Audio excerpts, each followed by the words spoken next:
जी मासूम, जैसा कि हमें पता है कि आपके बच्चे भी जो हैं वो होम स्कूलिंग की तरफ यानी होम स्कूलिंग कर रहे हैं।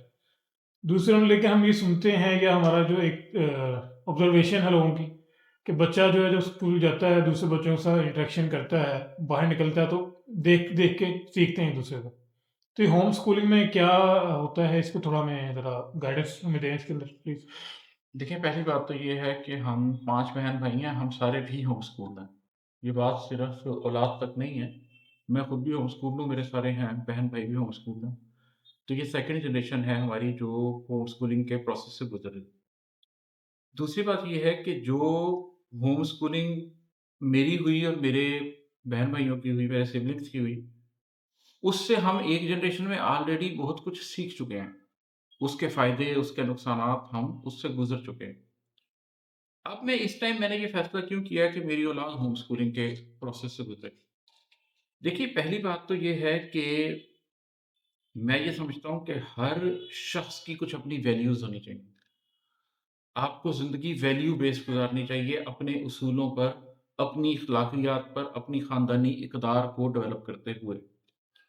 एक ज़माना था आप तालीक रख लेते थे, वो आपका चोज़न टीचर होता था जिसके किरदार और जिसकी अख़लाक़ियात और जिसकी वैल्यूज़ से आप मुतासिर होते थे। अब वो तो मामला है नहीं। अब स्कूलों का अपना एक वैल्यू सिस्टम है, जो कि ज़रूरी नहीं है कि मेरी फ़ैमिली के वैल्यू सिस्टम से अलाइन करता हो। मैं अपने बच्चों को अपनी फ़ैमिली का वैल्यू सिस्टम, अपना वैल्यू सिस्टम देना चाहता हूँ क्योंकि वो मेरे बच्चे हैं, ये पहला बात। दूसरी बात ये है कि बच्चों की ज़िंदगी में एक उम्र होती है जिसके अंदर वो इमोशनली डेवलप हो रहे होते हैं। फिर एक उम्र आती है जिसमें उनकी कॉग्निटिव डेवलपमेंट हो रही होती है और फिर एक उम्र आती है जिसमें उनकी डेवलपमेंट हो गई होती है लेकिन उनको साथ की ज़रूरत होती है। हज़रत अली रज़ी अल्लाह तआला अन्हु का इसके ऊपर कौल है कि बच्चे को पहले 7 साल अ, बादशाह बना के रखो, फिर 7 साल गुलाम बना के रखो, फिर 7 साल दोस्त बना के रखो और फिर आज़ाद कर दो। इसका क्या मतलब है? इसका मतलब है कि पहले 7 साल में उसे बादशाह बना के रखो, उसकी हर बात मानो, उसकी हर चीज़ ज़रूरत पूरी करो, उसको किंग की तरह ट्रीट करो। वजह ये है कि उसमें वो इमोशनली डेवलप हो रहा होता है। उसमें उसने आपके साथ इमोशनली कनेक्ट होना करना होता है उन लोगों के साथ जिनसे उसने सीखना है। अगले 7 साल में उसकी इमोशनल डेवलपमेंट हो चुकी होती है, उसकी कॉग्निटिव डेवलपमेंट का मतलब है उसको स्लेव बना लो। अब वो तुम्हारे हुक्म पे चले, इमोशनल बॉन्डिंग हो चुकी है। अब क्योंकि वो माँ या बाप के साथ इमोशनली कनेक्टेड है, तो अब वो उन माँ-बाप की बात सुनने और मानने को तैयार है क्योंकि वो इमोशनली यही चाहता है। अब अगले 7 साल में उसकी सही तरबियत होगी। फिर 14 से 21 साल की उम्र के दरमियान वो बड़ा हो चुका है, अब वो बालिग हो चुका है। अब उसके दोस्त बन जाओ। अब उसको आगे प्रैक्टिकल ज़िंदगी कैसे गुज़ारनी है, अब उसको एक मेहरबान दोस्त की ज़रूरत है, जो ना उसके हुक्म सुने, ना उसको हुक्म सुनाए, बल्कि उसको सलाह दे, मशवरा दे, उसके साथ कंसल्टेशन में फ़ैसला हो। क्या पढ़ना चाहते हो? किस सब्जेक्ट में पढ़ना चाहते हो? इखलाकी तौर पे क्या फ़ैसला करना चाहते हो? ज़हनी तौर पे क्या करना चाहते हो? उसको मेंटर करें, उसको ग्रूम करें।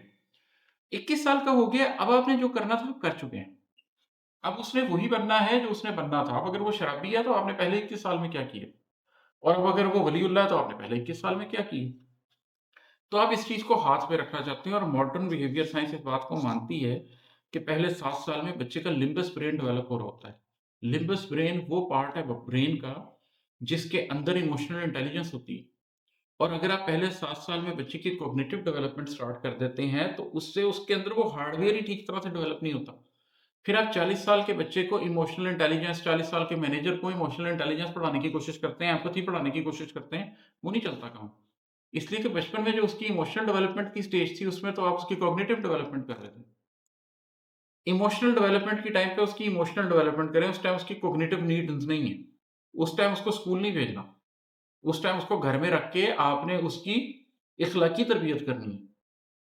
मैं आपको एक मिसाल देता हूँ, हमारे एक रिलेटिव थे, मेरी बेटी से चंद महीने का फ़र्क था उनकी औलाद का।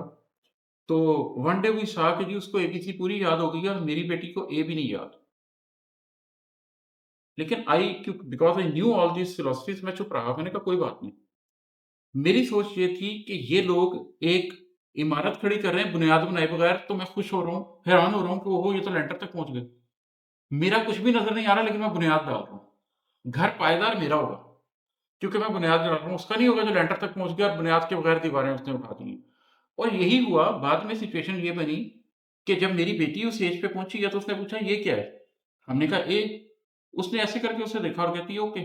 अब एक बच्चा जिसकी कॉग्निटिव डेवलपमेंट नहीं हुई, उसको बताया जा रहा है कि one horizontal line like this, one horizontal line like this, one line like this, ये ए बन गया। उसे कॉग्निटिवली समझा रहे हैं।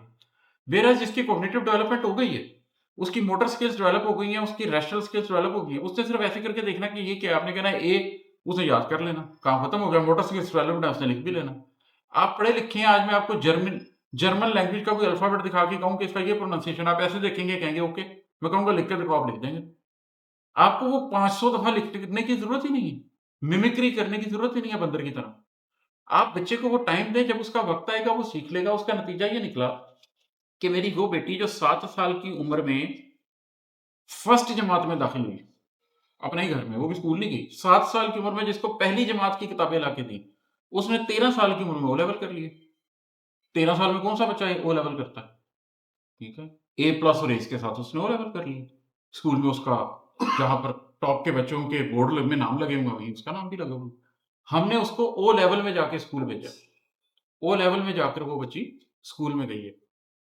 तो बुनियादी वजह ये है कि हम बच्चों को नंबर 1 जब उनकी जो नीड है वो देना चाहते हैं। नंबर 2 हम उनको जल्दी स्कूल नहीं भेजना चाहते, हम चाहते हैं कि उनकी इमोशनल डेवलपमेंट की स्टेज पर उनकी इमोशनल डेवलपमेंट ही हो, कॉग्निटिव डेवलपमेंट ना हो। तीसरी वजह ये है कि हम उनको अपना वैल्यू सिस्टम देना चाहते हैं। और देखें, आखिरी वजह ये है कि ये जो तालीम इस वक्त दी जा रही है, माजरत के साथ ये तालीम नहीं है। इस तालीम के फवायद पीछे रह गए हैं और इसके नतीजे में होने वाली तरबियत के नुकसानात आगे चले गए हैं। यूनिवर्सिटीज में जाकर आप उन यूनिवर्सिटियों के माहौल तो देखें। आखिरकार मैंने बच्चे को इसी मुआशरे में भेजना है। अगर मैंने बच्चे को इसी मुआशरे में भेजना है तो मुझे मेरे बच्चे को मास्टर्स के बाद क्या होगा से ज्यादा फिक्र ये है कि मुझे मेरे बच्चे के मरने के बाद आखिरत में उसके साथ क्या होगा, मुझे उसकी फिक्र ज्यादा है।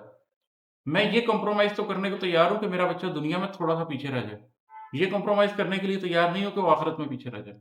मजेदार बात ये है कि जब आप इस रास्ते पे रहते हैं तो वो दुनिया में भी पीछे नहीं रह जाता। मैं आपको अपने सारे बहन भाइयों के प्रोफाइल्स बताऊं कौन इस वक्त कहां पर बैठा हुआ है, तो आप लोग हैरान होंगे कि जी इतनी तरक्की सारी बहन भाई कर गए। मैं जाहिर है उनकी इजाजत के बगैर सबके ओहदे यहाँ बैठ के नहीं बता सकता, लेकिन आप लोग हैरान होंगे कि उन्होंने दुनियादारी में भी तरक्की की है। मैं आपको बता रहा हूँ कि मेरी बेटी ने 13 साल की उम्र में ओ लेवल कर डाला है। तो कितने लोग ये कर सकते हैं? ये दुनिया का फायदा भी हासिल हो जाता है। मगर बच्चे की इखलाकी तरबियत, अल्टीमेटली मैंने उसको यूनिवर्सिटी में भेजना है, अल्टीमेटली मैंने उसको इस दुनिया में भेजना है। इस दुनिया की जो इखलाकी हालत हो चुकी है, उससे पहले जरूरी है कि मेरा बच्चा एक मजबूत इखलाकी असास पर खड़ा हो। उसको पता हो कि वो मुसलमान है, उसको पता है रोजा क्या है, ज़कात क्या है, उसे पता है पर्दा क्या है। वो ये फैसला कर सकता हो कि वो पीयर प्रेशर ले सकता हो। 100 लोग बगैर पर्दे के हों तो वो एक लड़की खड़े होकर कहे कि आप 100 लोग एक तरफ होंगे लेकिन मुझे कोई फर्क नहीं पड़ता, मैं तो वही करूंगी जो सच है। आपने बच्चे की वो जो तरबियत करनी है उसकी तरफ आ जाती है। रह गई आखिरी बात जो आपने सवाल में भी डाल दी बीच में, स्कूलिंग के बारे में बात जो भी शख्स करता है वो आके सीधी बात ये करता है जी लेकिन वो तो ठीक है, बच्चे की सोशलाइजेशन क्या क्या होगा, बच्चे के दोस्तों का क्या होगा। बच्चा अपने दोस्तों से सीखता है भाई, बच्चा सिर्फ दोस्तों से नहीं सीखता, बच्चा बड़ों से भी सीखता है। सीखने की अगर आप बात कर रहे हैं तो बच्चा माहौल से सीखता है और मैं उसको अपने घर का माहौल देना चाहता हूं। ये फैक्ट्री का मॉडल है कि सारे फैक्ट्री मॉडल जो मॉडर्न सिविलाइजेशन में आया ना कि जनाब एक जैसी चीज डालनी है और एक जैसी चीज एंड में प्रोसेस से निकलती आनी है, हम उस फैक्ट्री मॉडल पे बच्चे तैयार कर रहे हैं। एक एज ग्रुप के बच्चे ले लो, उसको एक सिलेबस पढ़ाकर एक तरह का पेपर लेकर फैक्ट्री मॉडल के लिए निकाल लो ताकि वो अच्छे मुलाजिम बन सकते हो। क्या दुनिया में उन्होंने सारी जिंदगी अपने एज ग्रुप में रहना है? क्या उन्होंने इस दुनिया में सारी जिंदगी अपने इकोनॉमिक ग्रुप में रहना है? क्या दुनिया में उन्होंने सारी जिंदगी उन लोगों से इंटरेक्ट करना है जिन्होंने एग्जैक्टली वही सिलेबस ऑफ लाइफ पढ़ा हुआ है? नहीं, दुनिया बड़ी होमोजीनियस है। दुनिया में अगर उन्होंने रहना है तो ये इरादा के बच्चे को बच्चे के साथ रखो, ये सोच ही गलत है। बच्चे को बड़े के साथ भी रखो। आप जानते हैं मेरी औलाद के बारे में कि सिचुएशन क्या है, बड़ों के साथ कैसे मिलते हैं, बड़ों के साथ हंस के किस तरीके से बात करते हैं, उनको एक्सपोजर दिया जाए। ठीक है, और रह गई बात सोशलाइजेशन की, तो भाई तालीम का सोशलाइजेशन से ताल्लुक क्या है? बच्चे को राइडिंग स्कूल भेज दें, बच्चे के साथ फुटबॉल खेलें, बच्चे को फुटबॉल क्लब भेज दें, नहीं अफोर्ड करते हैं बच्चे के साथ शाम को खुद खेल लें, बच्चे को शाम को पार्क में लेके जाना शुरू कर दें, मोहल्ले के बच्चे इकट्ठे होकर खेल लें, वो शाम को 1 घंटे में सोशलाइजेशन होगी, क्लास में ही सोशलाइजेशन ज़रूरी है, इल्म की जगह पर ही सोशलाइजेशन करवानी है। सोशलाइजेशन इतनी अहम हो चुकी है कि वो at the cost of knowledge होगी, ऐसे नहीं होता। तरबियत बच्चे की करना मेरी ज़िम्मेदारी है, बच्चा मेरा है, क़यामत के दिन मैंने ये जवाब देना अल्लाह को कि मैंने क्या किया उसकी तरबियत को सामने लेकर। तो ये सारे जो मैंने इतना बड़ा आपके सामने खोल दिया, ये सारे फैक्टर हैं जिसकी वजह से मैंने बड़ा ये पढ़ा लिखा ये फैसला किया कि नहीं कि मेरी औलाद के साथ मामला ये नहीं होगा, वो होम स्कूलिंग में रहेंगे। हाँ, ओ लेवल के लेवल पे जाके बच्चे को सीरियस स्टडीज़ की ज़रूरत पड़ जाती है, उस स्टेज पर अगर ज़रूरत है बच्चे को आप ओ लेवल पे भेज दें, कोई मसला नहीं है, आगे वो बच्चा पढ़े। लेकिन मैं बच्चे की अखलाकी तरबियत, बच्चे की वैल्यू सिस्टम की तरबियत और बच्चे को ये बताना कि वो कौन है, उसको तैयार किए बगैर उसको मार्केट में फेंकने के लिए तैयार ही नहीं। ये वजह है जिसकी वजह से मैं अपने बच्चों को होम स्कूलिंग करवा रहा हूँ। जी सर, जैसे आपने तफ़सील के साथ आप बताया अपनी होम स्कूलिंग के बारे में बच्चों की, तो ये देखें आप सूझ-बूझ रखते हैं, इस चीज़ से वाकिफ़ हैं तो इसलिए है। जो बंदे नॉर्मल आम लोग हैं, वो कैसे इस चीज़ को कंट्रोल कर पाएँगे और कैसे देखिए, कर इसमें 2 सकते हैं? बातें हैं। पहली बात तो ये है कि वेस्ट हमें ये बताता है, ज़ाहिर है जब डार्विनिज़्म पढ़ाएँगे तो सारी थ्योरियों पे उसका असर तो आएगा ना। वेस्ट आपको ये बताता है कि आप एवोल्यूशन के तरीके में पैदा हुए हैं, बंदर भी उसी एवोल्यूशन से बने, आप भी उसी एवोल्यूशन से बने हैं, ये जो इंसान का बच्चा है, ये असल में बंदर का बच्चा है। इसको तरबियत देकर इंसान बनाना पड़ेगा। ये एक सोच है जिससे वो पूरा एजुकेशनल मॉडल उठा रहे हैं। हमारी सोच है लक़द ख़लक़नल इंसाना फ़ी अहसनी तक़वीम, बेशक हमने इंसान को बेहतरीन तक़वीम पर पैदा किया। अगर अल्लाह ने उसको बेहतरीन तक़वीम पर पैदा किया है, अल्लाह ने पैदा करने से पहले उसके अंदर खैर और शर की को समझ-बूझ उसके अंदर पैदा किया। अल्लाह ये कहता है कि मैंने हर इंसान के हर ज़ी रूह के अंदर उसकी खैर और शर उसकी फूँक दी है, उसके अंदर डाल दी है। ये वो रूह है जो अल्लाह से वादा करके आई हुई है। ये एक पौधा है, इसको ज़रख़ेज़ मिट्टी दें, इसकी गोडी करें, इसको पानी दें, ये खुद पले बढ़ेगा। इसको नेचुरली पलने-बढ़ने दें। पहली बात तो ये है, वो जिस माहौल में है, उस माहौल में उसको नेचुरली पढ़ने-बढ़ने दें, उसको जाके किसी पर्टिकुलर जगह पर ना भेजें। दूसरी बात ये है कि देखें, अगर तो आप कहते हैं कि जी अब्बा भी चिट्टा अनपढ़ है, अम्मा भी चिट्टी अनपढ़ है, दोनों को पता ही कुछ नहीं, वो अलिफ बे भी नहीं सिखा सकते, उन्होंने पढ़ने के लिए कहीं तो भेजना है, तो मैं ये बात मान लूँ। लेकिन यहाँ तो वो सारे लोग जिन्होंने यूनिवर्सिटियों से पढ़ा हुआ है, जो ये कैपेबिलिटी रखते हैं कि एक छोटे बच्चे की तरबियत कर सकें। आप में से कौन-सा ऐसा आदमी है जो अपने बच्चे को एबीसी नहीं सिखा सकता? जो अपने बच्चे को अंग्रेज़ी के फ़िगरे नहीं लिखना सिखा सकता? जो अपने बच्चे को सिर्फ़ जमा, तफ़रीक़, ज़रब, तक़सीम नहीं सिखा सकता? अरिथमेटिक नहीं बता सकता? मैं कब कह रहा हूँ कि फ़िज़िक्स की पीएचडी आपसे खुद पढ़ाएँ। लेकिन अगर आप अपने बच्चे को कुरान पाक की 10 सूरतें नहीं याद करा सकते, नमाज़ का तरीका नहीं बता सकते, सच और झूठ का फ़र्क नहीं बता सकते, उर्दू लिखना, पढ़ना, बोलना नहीं सिखा सकते, इंग्लिश लिखना, पढ़ना, बोलना नहीं सिखा सकते। मेरे वालिद घर में नवाए वक़्त, जंग, डॉन ये सब लगाया हुआ था। उन्होंने हाल भी आता था, तालीम तरबियत भी आता था, आँख में चोली भी आता था, रीडर डाइजेस्ट भी आता था, उर्दू डाइजेस्ट भी आता था। मेरे अबू की तो आदत थी शाम को बैठ जाते थे, जब छोटा-सा नवाए वक़्त पकड़ा देना, कहना खबरें सुनाओ। कोई लफ्ज़ गलत बोला, उसका मतलब बता दिया। किसी लफ्ज़ का मतलब पूछ लिया, अच्छा इसका मतलब क्या होता है? ख़लफ़शार लिखा हुआ है, ये ख़लफ़शार क्या होता है? थोड़ा बड़ा हुआ तो कहा जी अच्छा डॉन सुनाओ, शाम को डॉन पे खबरें सुनाने लग गए। कभी किसी खबर पे हालात हाज़िरा पे डिस्कशन कर ली, कभी किसी खबर का लफ्ज़ का मतलब बता लिया। बच्चे की बॉन्डिंग भी हो रही है, बच्चे की नॉलेज में भी इज़ाफ़ा हो रहा है। ये सब कुछ हम में से कौन पढ़ा लिखा नहीं कर सकता जो हमने स्कूलों में भेज कर ही करना। ये हम सब कुछ कर सकते हैं, हमने एक आसान तरीका डाल लिया है कि अम्मा ने क्योंकि टिकटॉक पे बैठे रहना है, तो बेहतर है बच्चे को स्कूल भेज देते हैं। आपको कीमत देनी पड़ती है। मेरी वाइफ़ ज़ुनैरा वो लाहौर ग्रामर स्कूल में वाइस प्रिंसिपल थीं। जब उन्होंने ये जॉब छोड़कर फैसला किया कि मेरी बेटी को घर में पढ़ाया जाएगा, कीमत अदा की है उसकी। लाख रुपए उस ज़माने में तनख्वाह थी, वो छोड़कर घर बैठे, उसकी कीमत अदा की है। तो फिर मेरी बच्ची ने ये सारा प्रोसेस इस तरीके से गेन किया है। आपको एक कीमत देनी पड़ती है, अगर आपके नज़दीक आपकी औलाद इतनी अहम है, तो आप उसके लिए ये ज़रूर करें। और अगर आपने उसको सोसाइटी के ऊपर छोड़ देना है कि जैसे सोसाइटी के बच्चे बन रहे हैं, ये भी बन जाए, मुझे कोई एतराज़ नहीं है। तो ठीक है, सोसाइटी जिधर जा रही है, फिर आपका बच्चा भी उधर ही जाएगा। नो प्रॉब्लम, आप राज़ी हैं तो ज़रूर करें। प्राइस पे करना चाहते हैं तो प्राइस पे करें।